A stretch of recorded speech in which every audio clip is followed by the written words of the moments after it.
Captain's log, stardate 20168.9. The Enterprise is en route to the Armagosa system to investigate... Captain? Damn it, Riker. You interrupted my captain's log again. I'm sorry, sir. What is it? You have an alpha priority communication from Starfleet Command. Very well.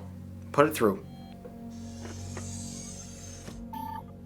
Admiral Movie Feuds, how wonderful to see you again. I've got a special mission for you, Jean-Luc, and it comes straight from the top. It's John Paula, not John Luke. Luke, Paul, same difference. They were both apostles. Listen, we're gonna need you to go ahead and review the Next Generation films, but Starfleet Command insists you give Insurrection a favorable score. No, I cannot sacrifice my principles. We've made too many compromises already. Hollywood churns out sequel after sequel, and we watch. They remake classic movies with an all-female cast, and we watch. Not again. The line must be drawn here. This far, no further. Okay, easy there, cowboy. At least they haven't rebooted the franchise with a much younger cast. Not yet anyway, that's next week's episode. But I'll get on it right away. Good luck. Feuds out. Hey Sheila, what's the situation in the hyper... Number 1, I have to take a number 2. You have the con. And this is Movie Night.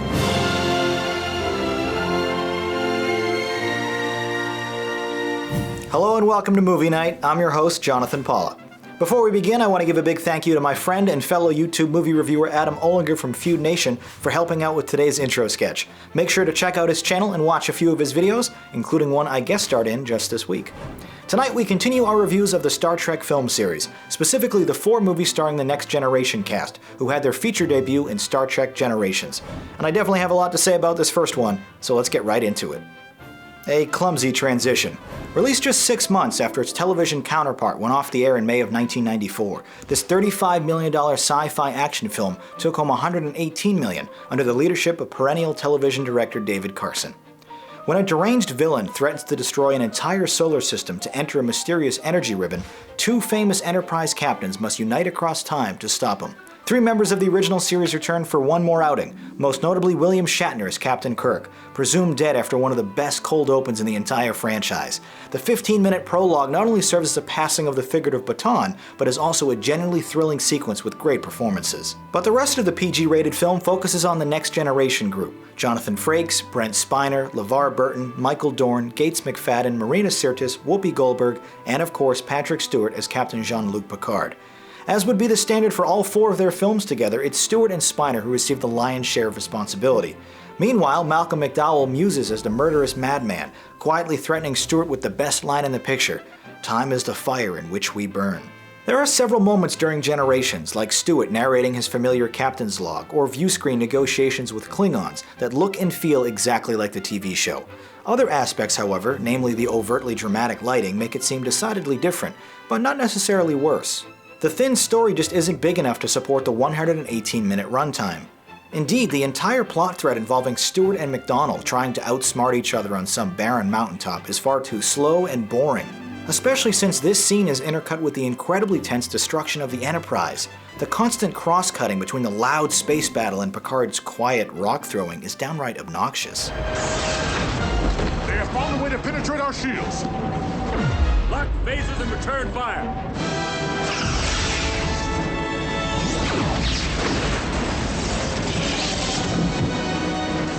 Take the helm! Get us out of orbit! Hull breach on decks 31 through 35.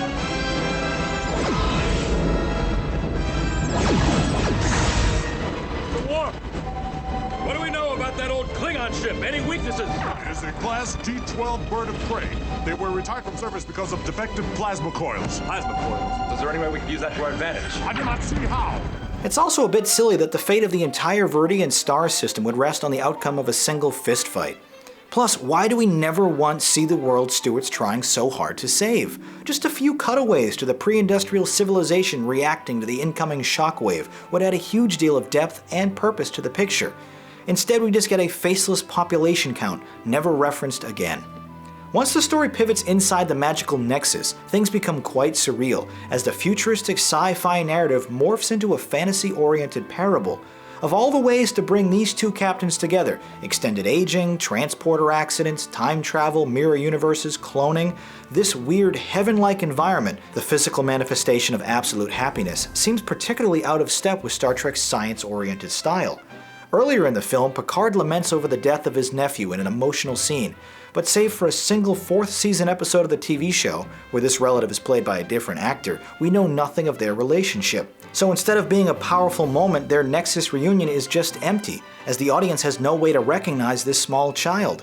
It's a dumb violation of the classic rule, show, don't tell. After finally experiencing everything they've ever wanted, both captains immediately charge back to reality without the slightest hint of second thoughts. There's a half-hearted attempt to play off their Nexit as an unwavering obligation to service and duty, but it feels unbelievable. I don't know about you, but if I had the opportunity to live for all of eternity in my ideal version of joy, I certainly wouldn't choose to brawl with Malcolm McDowell instead. Speaking of that climactic battle, we need to talk about Generation's most famous flaw, and one that unfortunately requires a spoiler alert. Shatner returned to this movie to give continuity to the series, and to provide closure for his character, which is why Kirk's death feels so horribly unearned. After getting his ass kicked in the aforementioned fistfight, he takes an awkward tumble down a mountain and is crushed by a metal bridge. It's much too small and stupid of an ending for such an iconic character. Structurally, there's three distinct stories here that don't really mesh together at all. But hey, at least this is the first movie in history to have its own website, which I'm guessing Paramount funded instead of investing in costumes, as the cast are literally wearing hand-me-downs from the Deep Space Nine actors. I mean, Burton is practically swimming in his oversized onesie. And really, what was the point of this haphazard uniform switch anyway, since they changed outfits again in the next movie? The result is an unnecessary distraction and yet another unforced error for the film. Visually, there's a lot to like about Generations. The Enterprise's crash sequence is a true centerpiece with impressive model work, and a lengthy scene in stellar cartography effectively uses computer-generated effects to illustrate complicated exposition, something I wish they had the budget to do in the TV show more often. And yet, the franchise continues to reuse footage from earlier films, like an exploding bird of prey. Dennis McCarthy's score has a driving, almost Olympic sound to it, which fits with the ethereal subject matter, but it pales in comparison to the work done in earlier films. TNG fans and those who enjoy seeing fictional crossovers will definitely have fun with this one. I know I certainly have, but it's just not nearly as excellent as it could have been. Star Trek Generations is a promising picture with exciting set pieces that disappoints due to its myriad of easily fixable mistakes. Let's get another opinion now from the YouTube comments.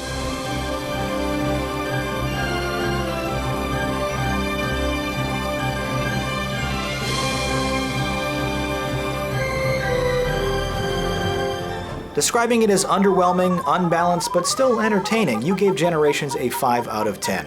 I'll score it a 6 myself. And now, a quick word from tonight's sponsor. Filmora Wondershare is an easy-to-use video editor for all skill levels, and is a great option for vloggers and YouTubers. I've been editing video professionally for 16 years, so while Filmora isn't the software I personally use, I can safely say it's a solid choice for all budding filmmakers. With over 100 different visual effects available, a library of royalty-free music, and a built-in audio mixer with EQ, you'll be ready to put together your next project in no time. But visit the link below to download a free trial of Wondershare to see for yourself. These quick promotions help make movie night possible, so thank you for listening. Back to the reviews, here are my thoughts on Star Trek First Contact. An explosive space adventure. Cast member Jonathan Two Takes Frakes directs his first theatrical film, a $45 million science fiction action story that made $100 million in proceeds, following its release in November of 1996. The PG-13 rated story sees Captain Picard and crew traveling through time to stop the dreaded Borg from assimilating Earth in the past. But this past is actually the year 2063, making First Contact one of the rare few, perhaps only, time travel films that goes backward to the future. Frakes thankfully forgoes a lengthy introduction to the newly rebuilt Enterprise E, a sleeker and sexier starship, instead dropping the audience right into the action. Casting off the anchor of the original series, First Contact boldly goes forward on its own merit and succeeds wonderfully. Patrick Stewart leads the group once more and delivers a scene-stealing performance, as his intimate trauma with the Borg make him myopically focused on revenge. When confronted with the possibility of retreat, he bursts into a fit of anger, yelling, "The line must be drawn here! This far, no further, and I will make them pay for what they've done." As you no doubt saw in this episode's intro sketch, these words, delivered by anyone else, would seem just hokey and over the top, but Stewart sells his passion as believable and frightening.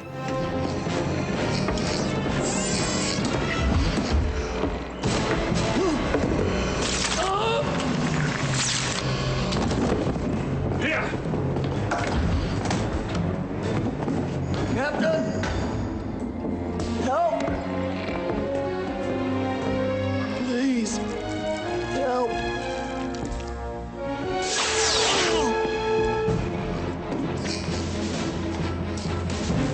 His relentless quest for payback draws reference parallels to Moby Dick, and it's truly fascinating to see the normally dispassionate Picard giving in to his baser instincts.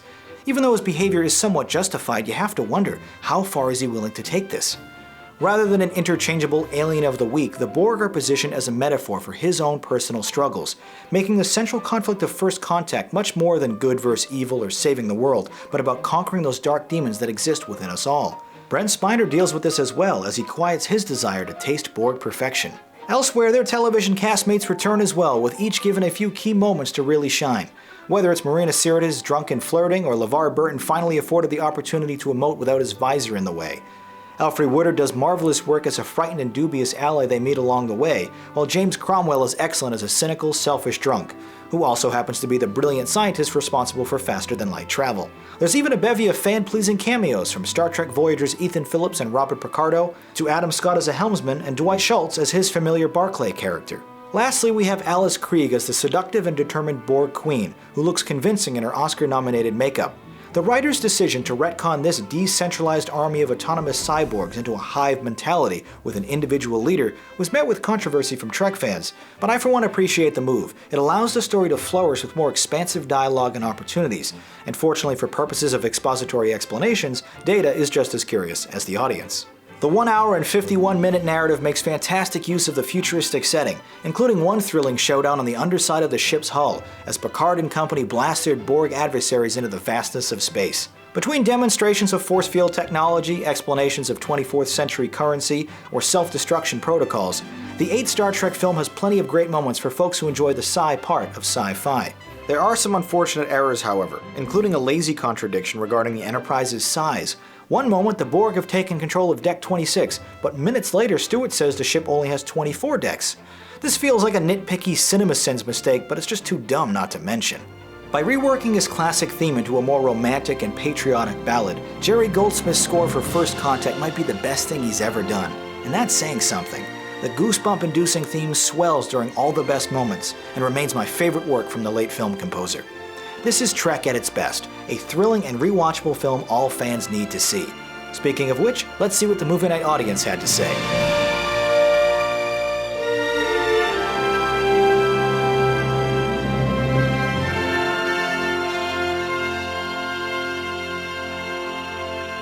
You love this one as much as I did. Star Trek First Contact is smart and exciting action with authentic characters. It's an awesome movie and easily the best of the Next Generation series.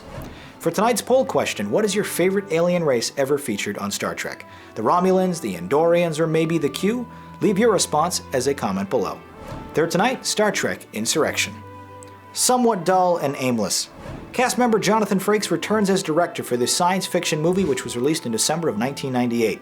The ninth Star Trek film came just shy of doubling its $58 million budget. But given its unimpressive scope, you have to wonder where all that money was spent, especially since most of the sets, costumes, and props were redressed or reused from earlier productions. When Starfleet conspires to forcibly relocate the peaceful inhabitants of a Fountain of Youth-like planet, the crew of the Enterprise defy orders to defend them.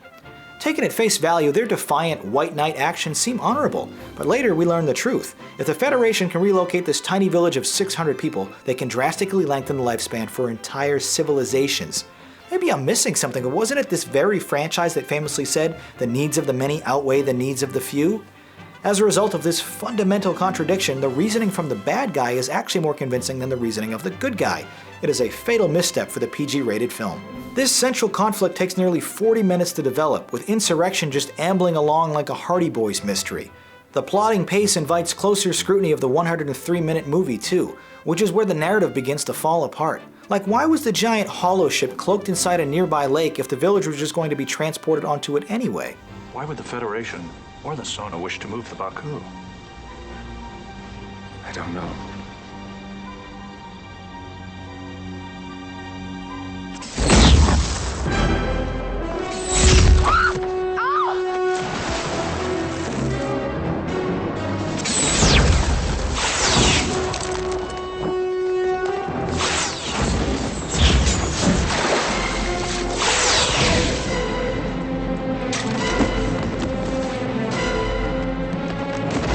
Patrick Stewart leads the TNG cast in their third outing. Brent Spiner goes for a swim, LeVar Burton finally gets his eyes fixed, Michael Dorn is shamelessly reincorporated, Marina Sirtis and Gates McFadden compare breast firmness, while Frakes shaves his beard. Unlike the cast of the original series, this group actually gets better looking with age, especially Stewart, who seems to be benefiting from the fictional age-defying magic in this film. He has a tender romance with a quiet and wise 300-year-old villager played by Donna Murphy. The two share convincing chemistry, even if their short relationship culminates with a tender embrace as time inexplicably freezes around them. That said, Patrick just isn't suited for these romantic moments. It honestly feels like watching your parents make out. Meanwhile, F. Murray Abraham plays the villain, a selfish but pragmatic alien who combats his advanced age with hideous facial stretching. Working as his secret ally is Anthony Zerbe as the double-crossing admiral, a twist that was obvious from the word go. The small society of warp-capable humanoids the Enterprise attempts to protect have chosen to reject technology, explaining, "We believe that when you create a machine to do the work of a man, you take something away from the man." This mentality makes them one of the more interesting species in Star Trek, which is why it's a damn shame they weren't given any personality to go with it. Instead, they're dressed up like Mennonites on holiday in the south of France. Spiner's frequent one-liners, often delivered with a sly hint of rebellious attitude, feel inauthentic, existing only as clumsy fan service. On the plus side, however, this cringeworthy dialogue is immediately followed by some legitimately exciting and well-structured action sequences. A hilltop escape from incoming combat drones is particularly well done. But Stewart and Abraham's final fight on board an orbiting harvester ship is poorly choreographed and anticlimactic. And what's with all the blue backgrounds? Did Paramount run out of money in their chroma key budget? It's not that hard, fellas. Jerry Goldsmith's familiar leitmotifs return, this time with some leisurely flutes thrown in to fit the more laid-back mood of the film. This more casual approach foregoes the use of a traditional captain's log narration or any scene mentioning Earth. The result is a Trek film that feels unbound by consequence or familiarity, and not in a good way. Fans of the series will enjoy this thanks to strong character moments and competent second-act tension, but as a standalone sci-fi film, it just isn't that interesting. But let's see what you wrote.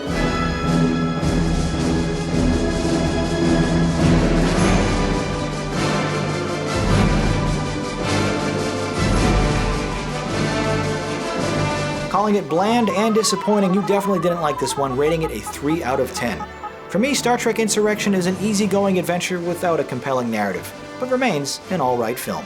Finally tonight, let's review Star Trek Nemesis. Flawed, but surprisingly worthwhile. I first became a fan of Star Trek in the late 1990s, so this sci-fi action movie was the first of the series I saw in theaters, a month after its December 2002 release. Still have the ticket stub. Unfortunately, not many others did, as Nemesis only earned $6 million more than its $60 million budget, making it the lowest grossing entry in the franchise. In fact, this box office disappointment all but sank the struggling series, until a completely overhauled reboot was produced in 2009. But more on that next week. When the Enterprise is baited into a Romulan civil war, they're shocked to discover a clone of Captain Picard is behind it all. From the dumb-looking backwards letters in the opening title until the 30-minute mark, there's no real conflict for our heroes. And when there is, it's because yet again the Enterprise is the closer ship in range. Are they seriously still using this tired excuse? Is it so hard to come up with a more convincing reason this particular crew were required for this particular mission? Like, I don't know, the dangerous Romulan you just assassinated the Senate also happens to be your long-lost clone, so we thought maybe you'd like first dibs on the assignment. Come on, it's easy. Picard is portrayed for the final time by Patrick Stewart, who, despite taking a salary cut to keep the budget under control, reportedly made as much money working on this film as he did during his entire 7-year run on the TV series. He's afforded some really meaty dialogue and introspective scenes in the PG-13 rated film, and as you'd expect, completely nails the performance, something that was no doubt second nature to the seasoned actor by then. A yet unknown Tom Hardy is compelling as his evil and younger doppelganger. But if we're being fair, Picard's true nemesis was John Delancey's Q, who never did have the opportunity to appear in any of the films. Hardy, though, demonstrates an uncompromising desire for domination, a stark contrast to Stewart's refined and diplomatic portrayal, which is necessary as it raises interesting theories and ideas about the possibilities of life. Here we have the exact same person, whose vastly different histories and hardships molded them into completely separate individuals. To that end, Hardy remarks, "If you had lived my life and experienced the suffering of my people, you'd be standing where I am." It's a chilling and undeniably sound hypothesis. As a reasonably privileged white male who grew up in an affluent East Coast city, it made me wonder, what if I was raised in a third world country, or even just went to school in a state that wasn't ranked #1 in education? How much different would my life be? What combination of factors might cause me to turn to violence or crime? It's certainly a fascinating thought experiment worth exploring, but to attribute all of this academic merit to Star Trek Nemesis is probably giving the film too much credit, So let's move on. The rest of the TNG cast return as well. There's even a non-speaking cameo from Wil Wheaton and an expositional appearance from Voyager star Kate Mulgrew. But director Stuart Bard's lack of familiarity with the franchise is evident, as few players beside Picard or Data are given anything significant to do. In addition to U.S. Marshals and Executive Decision, both of which we've reviewed here on the show, this PG-13 rated adventure would be the third and final film for Bard, as he returned to a career in editing afterwards, which was probably for the best, as his editing resume is way more impressive. During the film's bigger moments and twists, there's undeniable shades of the Wrath of Khan here, but strictly speaking, the story remains mostly original, even if the thread involving Data's long-lost brother feels particularly familiar. A lengthy mid-act space battle that pits man against clone might honestly be the best in the series. It's a fast and ferocious mix of phaser volleys and exploding torpedoes. We're being hailed, sir. Deanna, stand by. Open a channel. I hope you're still alive, Jean-Luc. Oh, yes, I am. Don't you think it's time to surrender? Why should the rest of your crew have to die? Shinzan, I don't think I ever told you about my first Academy evaluation. In particular, I was thought to be extremely overconfident. Captain, as much as I enjoy listening to you talk, I really think... On my mark, Deanna. But an earlier, off-roading sequence is as silly as it is unnecessary. It's nothing but a thinly veiled excuse to shoehorn a car chase into a Trek film, a technique Paramount tried again for Star Trek Beyond with similarly eye-rolling results. Excluding the rejected score he'd create for the time travel film Timeless the following year, this picture would be the penultimate effort for famed composer Jerry Goldsmith. The use of high-pitched strings throughout the tense conversations seem more befitting a contained horror film than a true space opera, but when the moment calls for it and the classic Star Trek theme swells to full volume, there's really nothing else like it. For example, the 116-minute film is capped off with a finite, yet optimistic emotional epilogue, as the opening drum beats of the theme steadily grow faster and louder. Chronologically speaking, this is the last substantive look fans ever got into the universe Gene Roddenberry created all those years ago. And since the upcoming Star Trek Discovery show is yet another prequel, this distinction is likely to remain for the foreseeable future. So for that reason, and perhaps that reason only, fans will want to check this picture out. At least once anyway. Now let's see what you had to say about the 10th Trek film.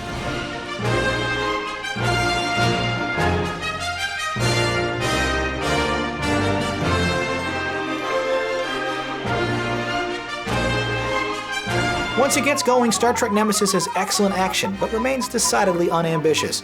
We both thought it was a good movie. That does it for tonight's episode, but here's what we'll be discussing next time if you'd like to leave a comment review. Or you can click this information icon to watch some related videos. Once again, my name is Jonathan Paula. Thanks for watching, and have a good movie night.